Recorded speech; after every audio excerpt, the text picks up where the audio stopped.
Bonjour.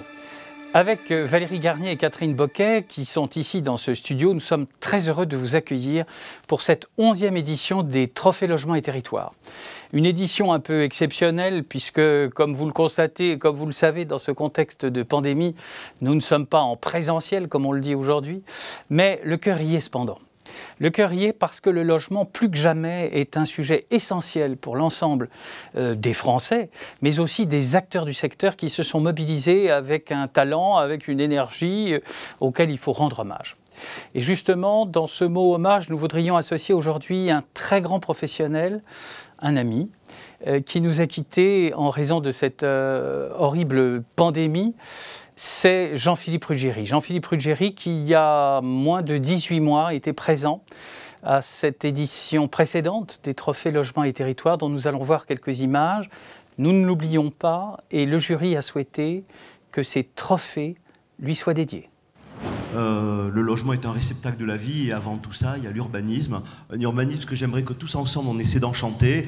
Parce que la construction, la densité, c'est notre matière première, c'est aussi une façon de, demain, dans nos territoires, de conserver du terrain libre, à la fois pour la biodiversité et puis pour les générations futures pour construire. Bref, construire plus haut, comme dirait André, c'est moins encombré. Merci. Merci. Comme je suis seul maintenant sur ce plateau, j'ai donc enlevé mon masque pour vous voir les yeux dans les yeux. Et pour introduire ces Trophées Logement et Territoires, Emmanuelle Wargon, ministre chargée du logement, a souhaité vous adresser un message. Et elle aussi, bien sûr, elle va insister sur le rôle absolument essentiel du logement et des territoires dans la vie de tous. Madame Emmanuelle Wargon. Messieurs les coprésidents du jury, cher Philippe Pelletier et cher André Hichet, monsieur le fondateur des trophées, directeur de la publication d'Imo Week, cher Pascal Bonnefille, chers membres du jury, mesdames, messieurs, je suis heureuse de pouvoir participer à cette 11e cérémonie des Trophées Logement et Territoires qui aurait dû se tenir en novembre et qui se tient finalement maintenant de façon virtuelle comme tout ce que nous faisons actuellement. Ces trophées sont l'occasion de saluer, de marquer la mobilisation de tous ceux qui travaillent pour développer le logement en France et nous en avons besoin. Mobilisation des promoteurs, mobilisation des architectes, mobilisation des constructeurs, mobilisation des acteurs du logement social, mobilisation des élus, mobilisation de tous les professionnels de l'immobilier. Nous en avons besoin. Le logement est une grande cause nationale à laquelle nous devons répondre.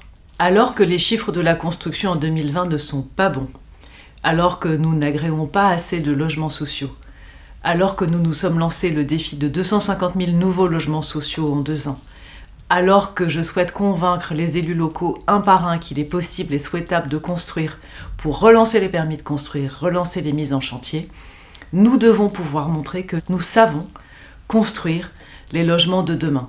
Des logements désirables, des logements qui répondent aux enjeux de densité et de lutte contre l'étalement urbain, des logements innovants.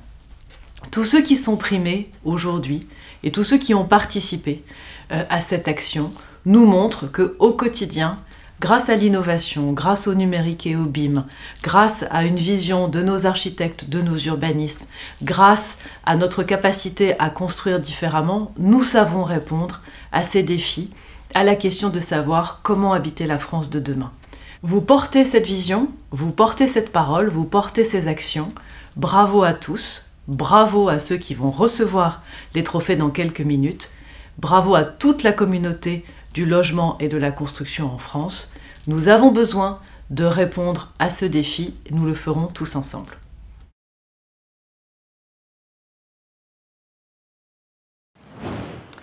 Commençons par le trophée du jury, puisque nous avons la chance d'avoir avec nous le coprésident du jury, André Hichet, qui, avec Philippe Pelletier, a présidé aux travaux de ce jury des Trophées Logement et Territoires. Alors, André Hichet, pourquoi le choix de ce trophée 2020 ?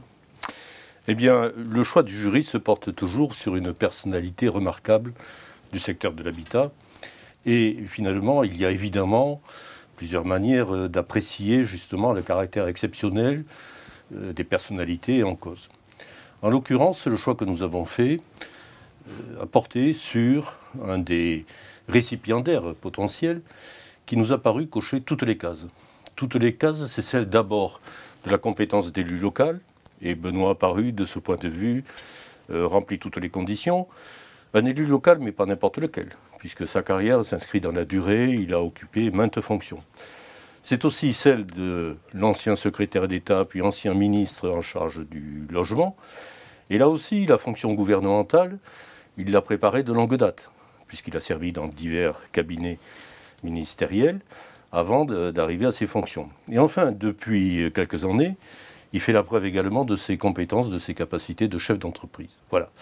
Donc, pour la totalité de ses réalisations, on peut dire qu'effectivement, il se plaçait dans une configuration idéale pour recevoir ce prix. Je rajouterai, et c'est un peu lié aux relations anciennes que nous avons maintenant nouées, que je voudrais rappeler le caractère réformateur et novateur qu'il a toujours manifesté, et en particulier sur un point qui aujourd'hui pourrait paraître finalement de second ordre. Il est tellement acquis aujourd'hui. Mais c'est Benoît qui, le premier, a, dans une position ministérielle, affirmé qu'il convenait d'aborder spécifiquement chaque marché du logement. Il y avait des marchés tendus, des marchés détendus, et on ne pouvait pas les traiter de la même manière. Eh bien, lorsqu'il a déclaré, c'était une véritable révolution copernicienne dans le champ du logement d'intérêt social. Pour toutes ces raisons, il nous a semblé effectivement qu'il avait toutes les caractéristiques pour obtenir ce prix.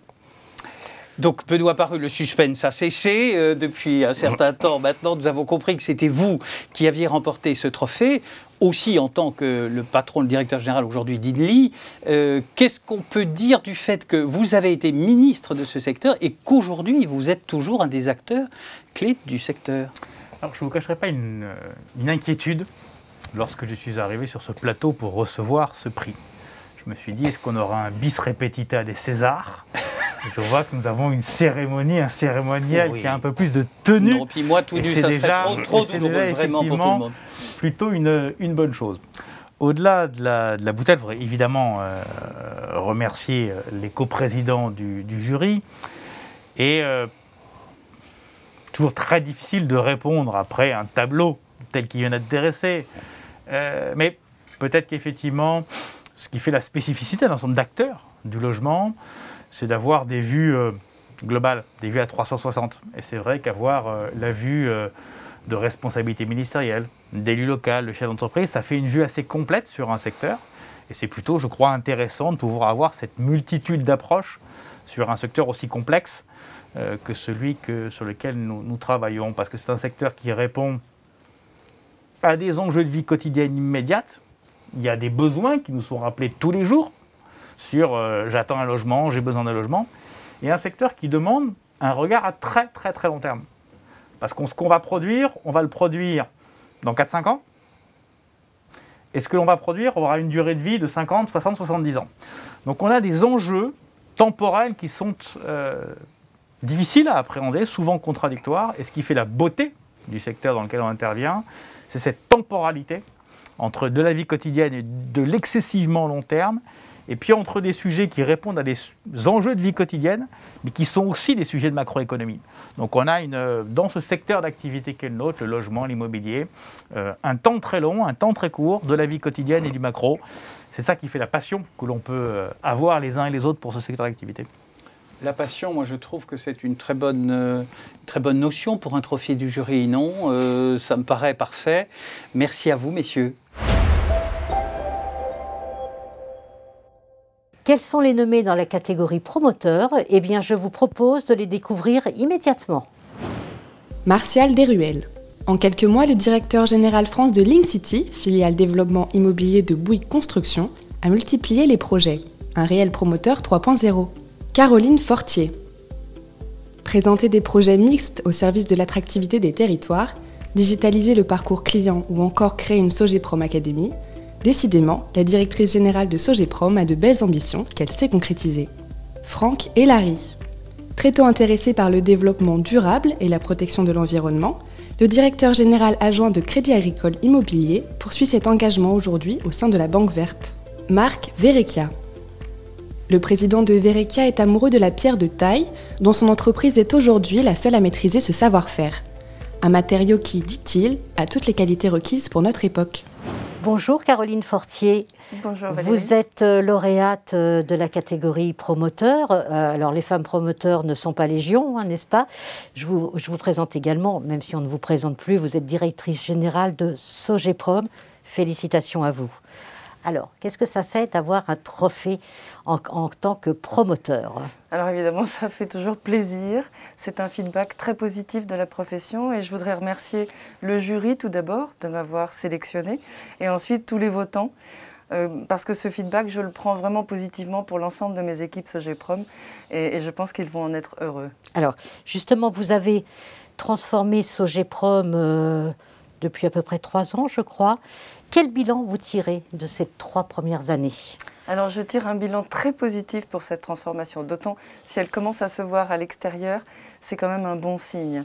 Et nous avons, c'est vrai, en 3 ans, profondément transformé d'une part l'organisation et les process internes pour rendre service à nos clients de façon plus fluide, mais aussi à nos collaborateurs. Nous avons également relancé le développement.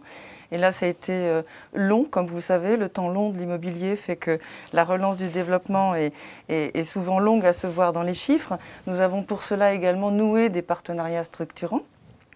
Nous avons également renforcé notre maillage territorial, puisque nous avons créé une filiale à Bordeaux et une autre à Annecy. Et maintenant, nous sommes, je pense, pouvoir dire que nous sommes un réel acteur de la ville durable et j'en suis vraiment heureuse. Et si je dis que le bilan est positif de ce projet stratégique, c'est que d'emblée, on l'a appelé UP. UP pour utile et performant. Donc utile et performant pour la planète, nos clients, nos collaborateurs et notre actionnaire Société Générale. Et vraiment, je pense que 2020 aura donné encore plus de sens à ce projet. Donc je suis heureuse de ce feedback positif à la fois du jury et puis et des votants. Et 2021 se présente bien? Se présente comme pour tous les promoteurs, avec un effet de ciseau, c'est-à-dire moins d'autorisation, un stock qui évidemment s'est raréfié. Certainement un contexte économique qui rend les choses plus complexes, à la fois en immobilier d'entreprise, mais aussi pour les personnes physiques en logement. Néanmoins, il y a des signes positifs, comme par exemple les institutionnels, qui reviennent sur ce secteur du logement, qu'il soit du logement traditionnel ou des résidences pour personnes âgées, pour étudiants. Donc, il y a quelques signes positifs, mais quand même, je pense que 2021 va être encore quand même difficile, mais j'ai beaucoup d'espoir parce que mes collaborateurs ont prouvé qu'ils étaient engagés, volontaires, dynamiques. Et vraiment, je remercie aussi toutes les synergies que je trouve au sein du groupe Société Générale. C'est très positif pour la création de valeur en faveur de nos clients respectifs. Formidable. Caroline Fortier, merci beaucoup et félicitations. C'est moi qui vous remercie vraiment sincèrement. Nous allons découvrir dans quelques instants le visage du lauréat dans la catégorie conseil, mais voici déjà la liste des nommés. Stéphane Gentil et Céline Schwartz. 2 directeurs généraux qui mettent leur spécialité, le digital pour lui, le conseil pour elle, au service d'une offre commerciale nouvelle et innovante, la filiale de commercialisation du groupe Scaprim, 100% numérique à destination des vendeurs. Cyril Gonzalez Rocher. À la tête de cette filiale d'ICF Habitat spécialisée dans le conseil en arbitrage et la transaction, ce quadra peut faire valoir une progression remarquée. Parmi les dernières belles opérations figure la mise en vente d'un portefeuille de 6 000 à 8 000 logements intermédiaires en 4 ans confié par Inly. Stéphane Imovic. Après Ad Valorem, voici la belle aventure Icori, société que ce spécialiste du résidentiel a lancée il y a un peu plus de 2 ans. D'abord les études et analyses de marché, puis l'asset management, la commercialisation par lot ou en bloc, avec une équipe qui regroupe aujourd'hui une 20aine de collaborateurs. Avoir choisi le logement était décidément visionnaire, la crise lui donne raison. Sébastien Laurin. Ce juriste de formation est aujourd'hui à la tête d'une équipe précurseur en matière de brokerage dans le résidentiel. Une équipe d'une 15aine de collaborateurs qui couvre la quasi-totalité du marché, vente par lot, en bloc, immobilier géré, et qui se développe désormais en région. Un pro qui croit fortement à l'intérêt du résidentiel français comme classe d'actifs performante et résiliente. J'ai le plaisir d'accueillir sur ce plateau Sébastien Laurin, directeur résidentiel de CBRE, lauréat de cette 11e édition des Trophées Logement et Territoire. Bonjour Sébastien. Bonjour Catherine. Alors le logement, cette année 2020, ça a été une année assez exceptionnelle et couronnée par un trophée. Oui, c'est une année d'exception à plein de titres. certains dont on serait passé, d'autres sur lesquels on peut se réjouir. Donc merci beaucoup. J'ai l'impression d'être un peu Mbappé depuis le temps que mes filles me réclament de ramener la coupe à la maison. Voilà, ça y est, c'est fait. Donc non, merci beaucoup. Merci à tous les votants, à nos clients qui nous réitèrent leur confiance année après année. Parce que c'est vrai, comme vous le disiez, on a la chance de travailler sur un marché qui connaît un engouement assez incroyable, le marché de l'investissement résidentiel. Et puis j'espère qu'on a su leur communiquer toutes nos convictions, notre engouement sur cette classe d'actifs qui nous passionne. On a la chance de faire un métier où on travaille à la fois sur de l'humain et puis de l'immobilier. Donc c'est une chance assez incroyable. Et puis je voudrais surtout, sans tomber dans les poncifs, remercier et puis partager ce titre avec toute mon équipe. Parce que à titre un peu plus personnel, j'ai eu quelques ennuis de santé l'année dernière, heureusement loin derrière moi, mais c'est dans ces moments-là où on voit que les valeurs de partage, de cohésion, de travail en équipe, d'excellence aussi, ou de performance, sont pas des vains mots. Et voilà, c'est vers eux que je me tourne pour les remercier, puis pour partager ce titre vers toute mon équipe, vers tous mes collègues de CBRE, mon supérieur hiérarchique, Nicolas Verdillon, et puis aussi mon président, Fabrice Alouche, qui n'est pas le dernier dans ces moments-là à retrousser les manches pour rentrer sur le terrain. Et croyez-moi, on parle beaucoup de rugby en ce moment. Chez CBRE, il y a une mêlée sacrément solide. Donc merci beaucoup. On les salue et vous les remerciez également à travers ce trophée. Merci. Merci.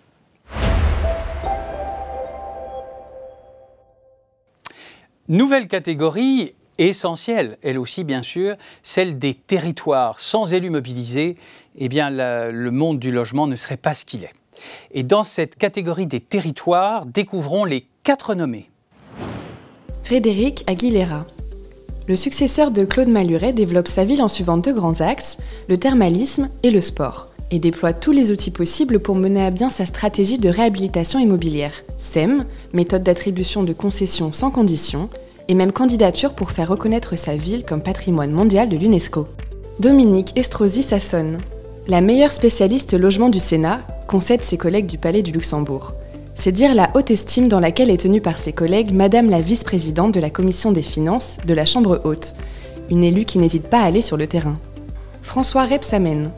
Pour cet ex-ministre, la question du logement illustre l'engagement social et écologique de la ville et de la métropole.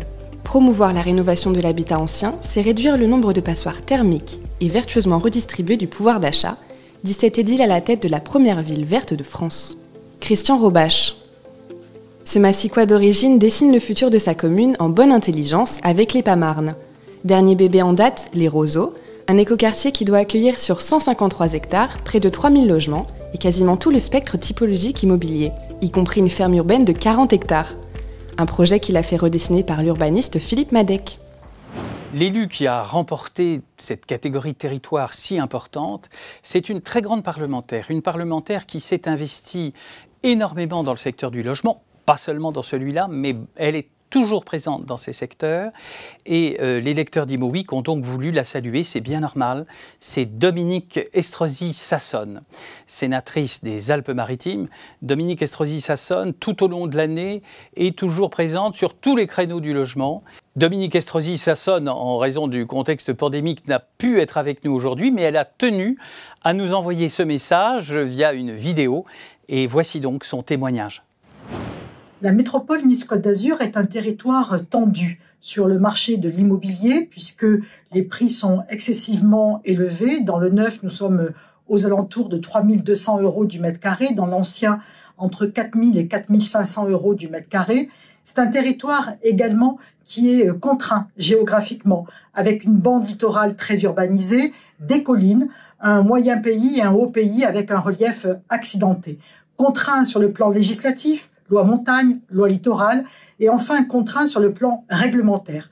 Un plan de prévention des risques naturels avec les risques inondations, les risques incendies, les risques sismiques. Dans ce contexte-là, depuis des années, nous menons une politique de l'habitat qui est une politique ambitieuse et réaliste, qui vise à apporter des réponses aux attentes et aux besoins de nos concitoyens en visant à ce qu'ils puissent trouver un logement qui corresponde aussi à leurs conditions de ressources, mais une politique qui se veut également ambitieuse à destination des entreprises pour qu'elles puissent continuer à se développer et pour cela, pour qu'elles puissent aussi apporter des réponses à leurs salariés dans le domaine du logement, également dans le domaine touristique, où nous devons là aussi pouvoir répondre aux besoins en matière de travailleurs saisonniers et enfin faire en sorte que nous soyons toujours aussi dynamiques au niveau de notre jeunesse en développant des programmes de logement étudiant. Pour cela, nous avons mis en place depuis de nombreuses années dans tous nos documents d'urbanisme tous les outils qui nous permettent de pouvoir mener à bien cette politique de l'habitat, à savoir les servitudes de mixité sociale, les pourcentages de logements sociaux dans chaque opération de construction neuve, la préemption, mais aussi tout ce qui peut être fait avec le parc privé, conventionnement dans le parc privé, des opérations d'acquisition, amélioration. Et depuis quelques années, eh bien, nos efforts sont récompensés. Ils sont récompensés parce que l'on mène une politique qui allie à la fois le développement, mais aussi le respect des espaces naturels et qui puisse aussi s'harmoniser avec une politique des transports, avec une politique du développement économique, et le logement en fait intégralement partie, où nous essayons aussi, quand c'est possible, de densifier, mais de densifier à travers des projets qui sont des projets qualitatifs, qui permettent d'arriver à une véritable mixité de services et à une proximité au plus près des centres qui sont déjà urbanisés. Voilà, en tout cas, c'est montrer aussi que c'est en étant au plus proche des territoires que l'on peut mener des politiques publiques qui sont des politiques ambitieuses, qui restent cohérentes. La première d'entre elles reste bien évidemment le logement, parce que l'on sait que le logement est une préoccupation première de nos concitoyens et que dans les années à venir, il continuera de l'être pour que l'on puisse apporter à nos concitoyens des réponses qui permettent non seulement de rattraper le retard, mais arriver à une meilleure adéquation entre l'offre et la demande de logement. Voici maintenant la liste des nommés dans la catégorie Programme solidaire. L'éco-village Enfants de Sablon. Pour ce projet né d'un appel du Conseil départemental de Gironde afin d'accueillir des enfants en difficulté, la Fondation Action Enfance a lancé un appel d'offres remporté par Carré de Promotion, spécialiste du secteur de la santé et du médico-social. Résultat, un village de 9 maisons pour près de 2500 m² à Haut-Saturbois. Les jardins de Stein, le logement solidaire. La future résidence du 125 rue Jean Durand à Stein est la première à bénéficier de la démarche développée de concert par Bouygues Bâtiment Île-de-France et l'association Action Tank Entreprise et Pauvreté, pour penser les 59 logements sociaux construits par Link City Île-de-France pour le compte de Seine-Saint-Denis Habitat. La solidarité est présente d'un bout à l'autre. La Maison des Sages. Le concept de cette maison, fruit du partenariat entre l'association La Maison des Sages et l'immobilier solidaire et associatif, est simple. Un habitat partagé entre malades d'Alzheimer, assisté par un auxiliaire de vie et un étudiant comme veilleur de nuit. Les effets bénéfiques étant flagrants, l'ISA vise désormais une nouvelle ouverture tous les 6 mois. 6 naissances. Transformer un ancien collège à proximité immédiate du centre-ville en une résidence de 174 logements, avec commerce et bureaux, telle a été l'opération menée par Projectim, Logea Habitat et Auria Promotion. Un projet qui, outre son caractère innovant, se caractérise par une grande mixité de fonctions ainsi qu'une mixité sociale. Et le programme lauréat dans la catégorie Programme solidaire de cette 11e édition des Trophées Logement et Territoire est un programme qui porte un nom prédestiné. Il s'appelle le Logement solidaire et il se situe à Stein. J'accueille pour nous en parler Daniel Lopez, directeur général de Bouygues Bâtiment Île-de-France Habitat Social, et Laurent Mouret, directeur général de Link City Île-de-France. Bonjour messieurs. Bonjour. Alors je vais commencer par vous, Daniel Lopez. Ce programme, il porte le nom de solidaire, mais en quoi est-ce qu'il est solidaire ? Écoutez, c'était une action qui a été enclenchée il y a une dizaine d'années avec l'Action Tank Entreprise et Pauvreté, où le principe a été de réfléchir à comment élaborer un programme pour que les locataires puissent avoir un reste à vivre supérieur à ce qu'ils avaient dans un parcours logement social classique.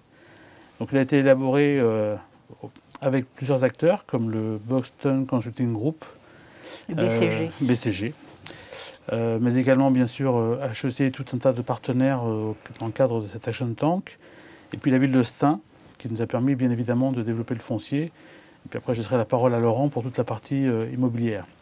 Donc le principe c'est de développer une typologie de logement très spécifique liée à une sociologie, à une commune où quelque part les règles du logement social auraient empêché certaines familles de pouvoir accéder à un logement quelque part accessible à des plus démunis.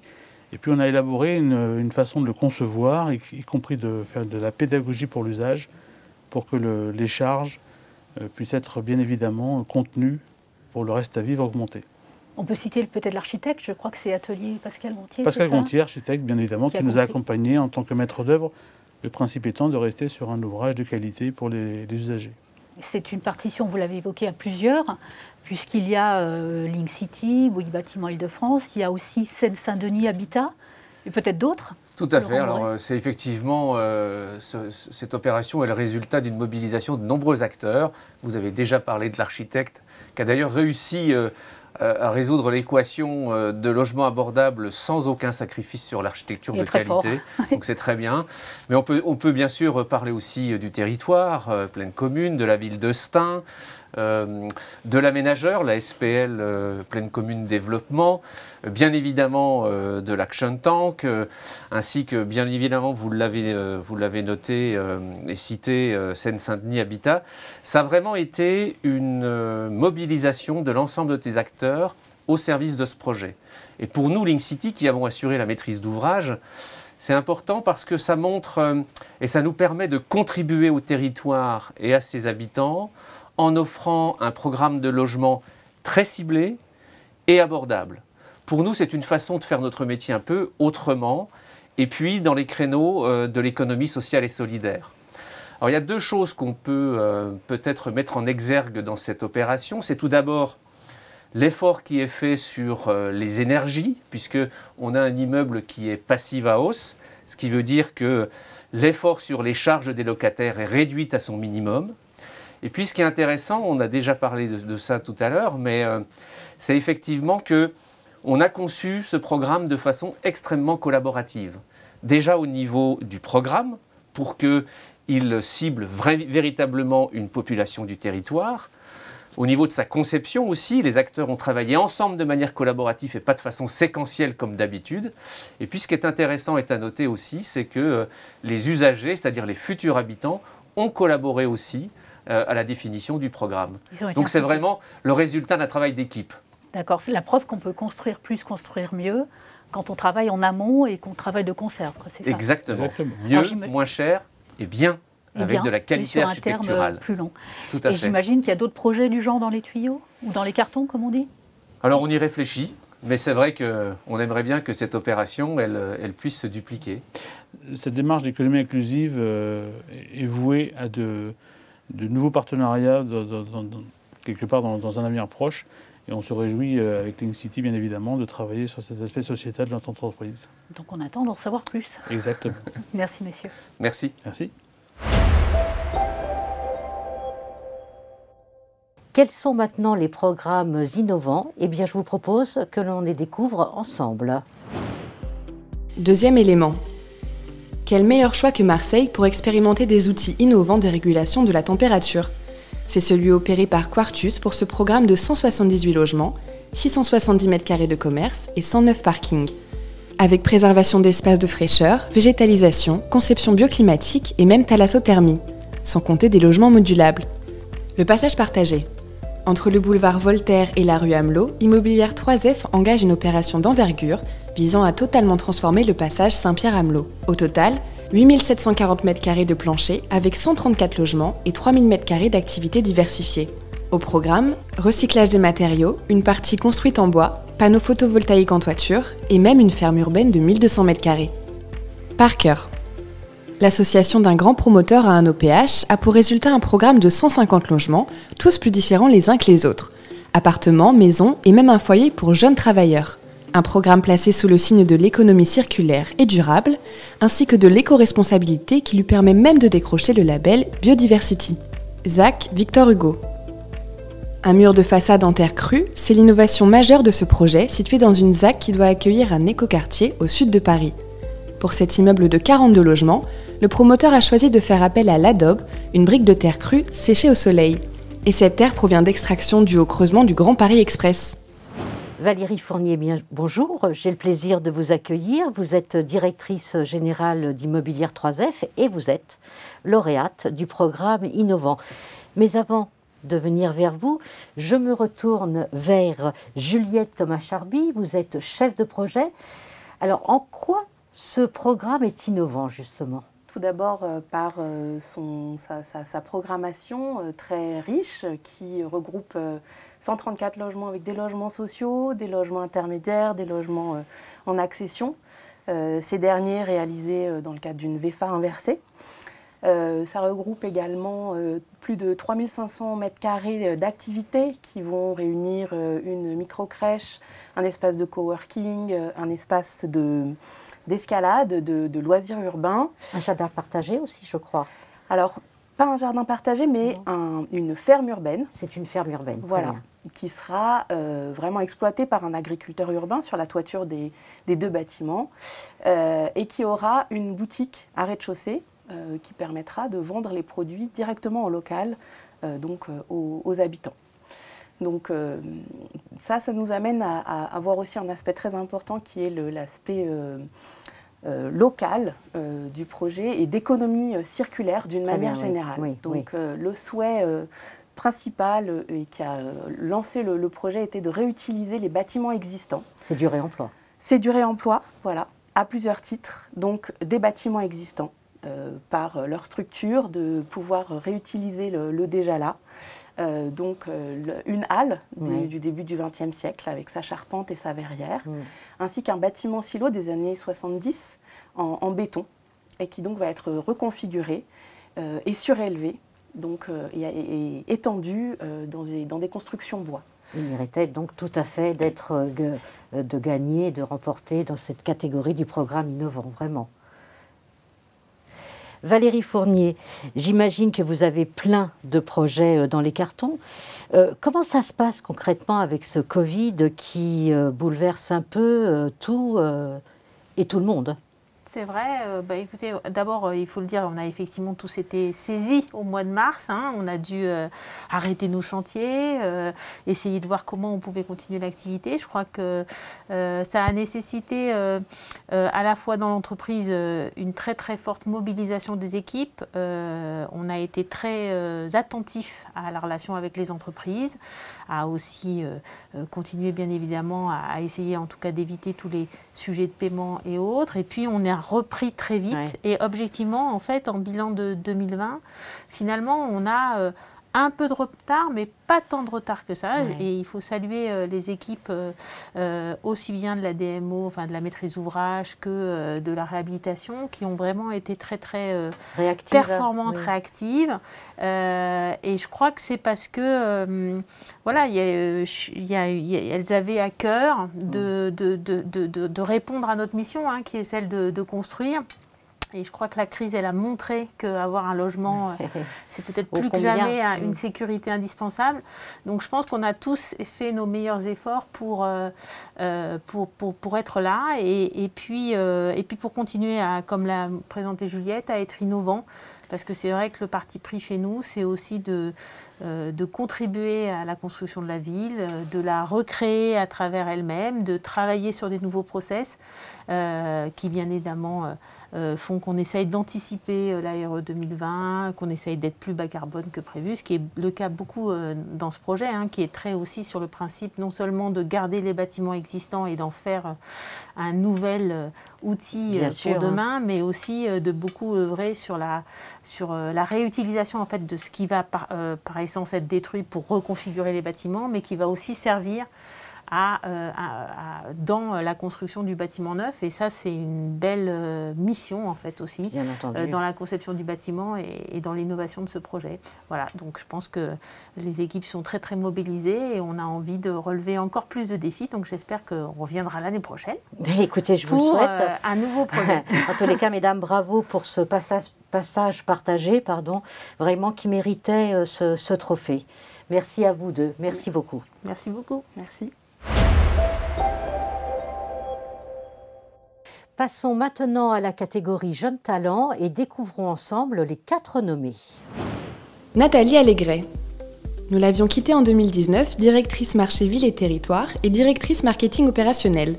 Nous l'avons retrouvée en 2020, Head of Organic Growth, nouvelle direction transverse à l'ensemble du groupe Engie. Sa vocation ? Accompagner nos clients vers la neutralité carbone. Tout un programme. Loïs Bourdic. Originaire du pays bigoudin, ce polytechnicien a rejoint l'aventure de la start-up suisse Priceable en 2017 afin de diriger la branche française.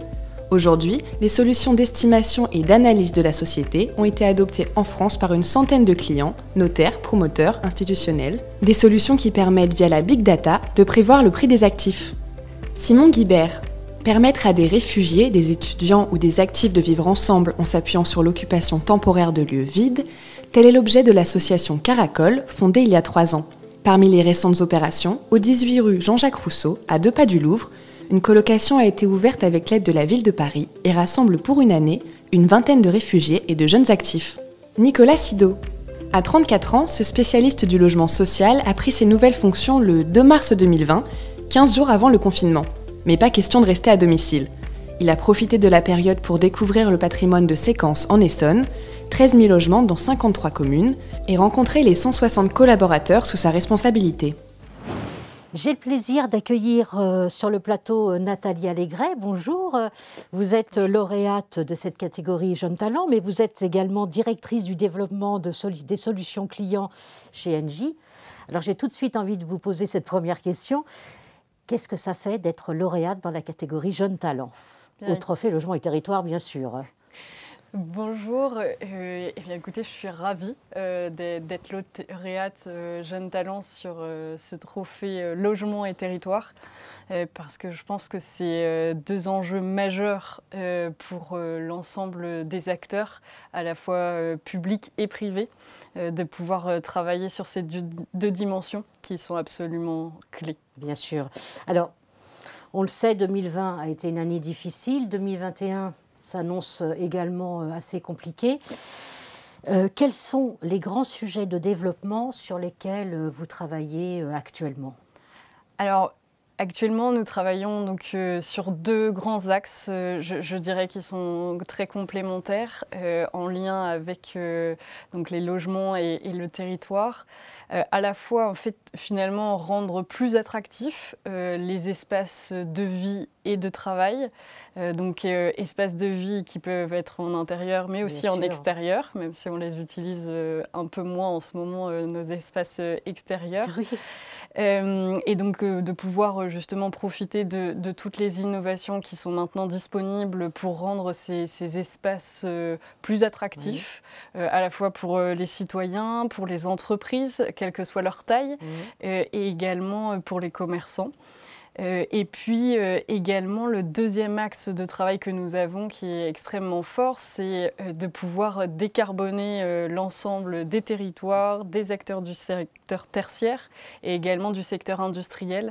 Là aussi, je pense que c'est un élément qui contribue très fortement à l'attractivité et puis qui permet d'apporter des bénéfices durables pour tous. Nathalie Allégret, merci beaucoup. Pour terminer cette cérémonie des trophées Logement et Territoire, eh bien, nous allons finir par la catégorie reine, celle du professionnel de l'année.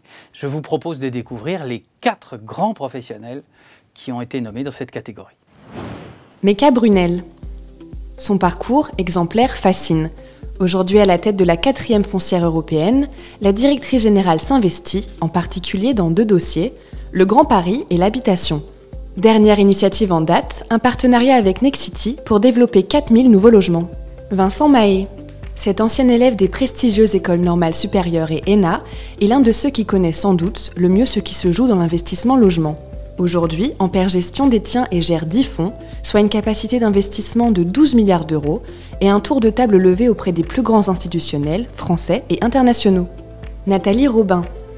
Le logement abordable figure au cœur de ses réflexions depuis son entrée dans le groupe BNP Paribas en 1989. Actuellement, le logement représente 18% environ des actifs immobiliers gérés par BNP Paribas Cardiff. Et elle a même porté la préoccupation du logement intermédiaire au sein du comité immobilier de la Fédération française des assurances. Alain Taravella. Le fondateur d'Altarea en 1993, en pleine crise qui a profité de celle de 2008 pour mettre la main sur Cogedim, multiplie aujourd'hui les très grands projets. Massy Grand Ouest et ses 1000 logements, Ici Cœur de Ville et ses 100 000 m², les promenades à Beson. Alain Taravella dit sans surprise de son groupe qu'il coche toutes les cases de l'après-Covid. Eh bien, nous avons découvert, cher Laurent Faure, les 4 nommés, grands professionnels. Il a fallu que les lecteurs d'Imo Week en choisissent un ou une. Vous êtes le directeur général de Powerhouse Habitat. Et donc, peut-être quelques mots sur Powerhouse Habitat et sur le vainqueur. Très bien. Écoutez, Powerhouse Habitat, c'est la foncière de référence sur le loyer abordable sur toute la France. C'est un véhicule qui a été créé fin 2017, qui est... C'est tout récent.